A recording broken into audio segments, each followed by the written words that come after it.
Hi, this is Celeste. I'm a nationally certified interventionist, recovery coach, and family coach, and I'm here to talk to you today about a common problem that I see in people that I work with, and it's the issue of procrastination. So many people that I work with have a really hard time overcoming procrastination when it comes to working on goals or overcoming challenges. So I want to talk to you a little bit today about why people procrastinate, because there are some very valid reasons behind procrastination. So the first one is perfectionism or fear of not doing it perfectly. So many people are perfectionists and aim to that level and feel like if they can't do it perfectly, they don't want to do it at all. And unfortunately, that keeps them from trying and moving forward towards their goals. So I work a lot with people in overcoming that. Also, too, a really big thing that I hear from people is that the goal that they want or the hurdle that they want to overcome seems so overwhelming because it's so big. Even something like getting into recovery or choosing to go back to school and get a degree can seem very overwhelming to people because it's such a huge task. So one of the things that I work with people on is breaking that down into smaller, more manageable chunks. So if it's something like getting into recovery, even just starting with looking at potential treatment centers or looking at potential resources that you can engage with to help in recovery. So that's one of the things that I work a lot with people on, is breaking things down into smaller, more manageable chunks.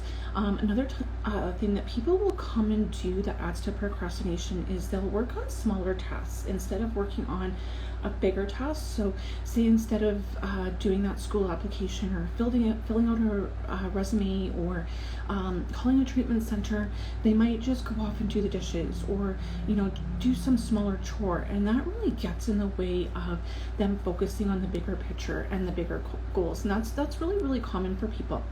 And another big reason for procrastination, which is huge for people wanting to get into recovery, is fear of the unknown.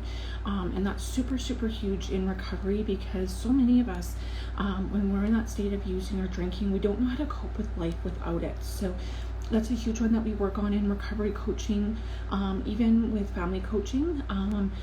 What's that person going to be like when they get into recovery? How am I going to have to change? Because I'm going to have to change too. So the fear of what's going to happen in that unknown and that uncertainty is definitely a huge reason for procrastination. Fear of failure, which is so huge in recovery because so many people relapse after getting sober, especially in the first couple attempts. So that is absolutely so valid for procrastinating, is so many of us are so afraid of failing in recovery and disappointing people, and letting people down, letting ourselves down, having to go back and do it again. Another reason for procrastinating is I'll do it later, and this one is so super huge in recovery, and I did this so many times. I did this for years. I'll get sober tomorrow. I'll get in recovery tomorrow. And then the next day I'd be all motivated. And then a couple hours and I'd be like, yeah, I'll do it tomorrow. I'll do it tomorrow. And then the tomorrow turns into 6 months, 8 months, 2 years, 3 years. It just snowballs. So that's another big reason. A lack of motivation. And that's so huge. And I was just talking to somebody about this the other day. When trying to get somebody into treatment, is you gotta catch them when they're motivated, because especially in addiction, that motivation is so fleeting when that craving or urge to use comes in. So that's super huge. Is when you do feel that motivation, absolutely start making those calls and get in somewhere. So that's a big one. Being unclear about where and how to get started. So especially in recovery, this is huge. Where do I go? How do I start getting into recovery? Do I go to treatment? Do I go to AA? Do I talk to my doctor? Where do I start? So, and especially because this is such a huge big task. So that's a big one that I work with people on. Getting distracted. And this is huge, especially in the day and age of Facebook and technology and YouTube.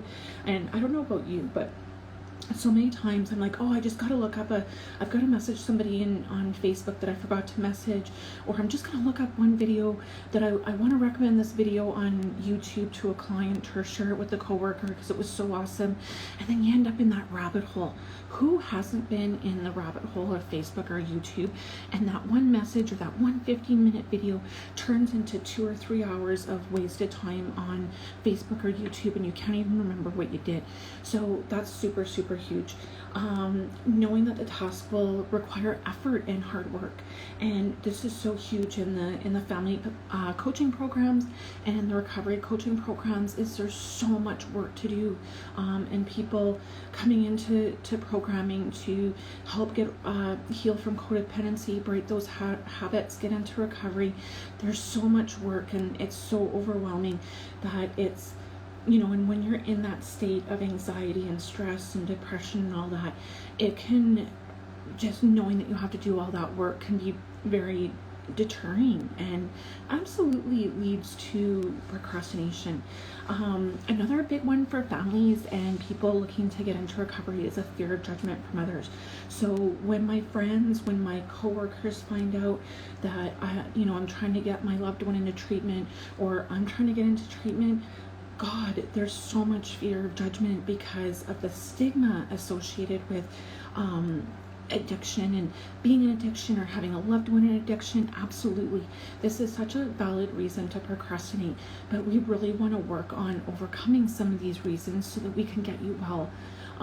But I wanted to talk about them and bring them out into the open so you start to feel more comfortable in saying, yeah, that sounds like me. That sounds like something I'm struggling with. So we can talk about it. Like, let's talk about these things.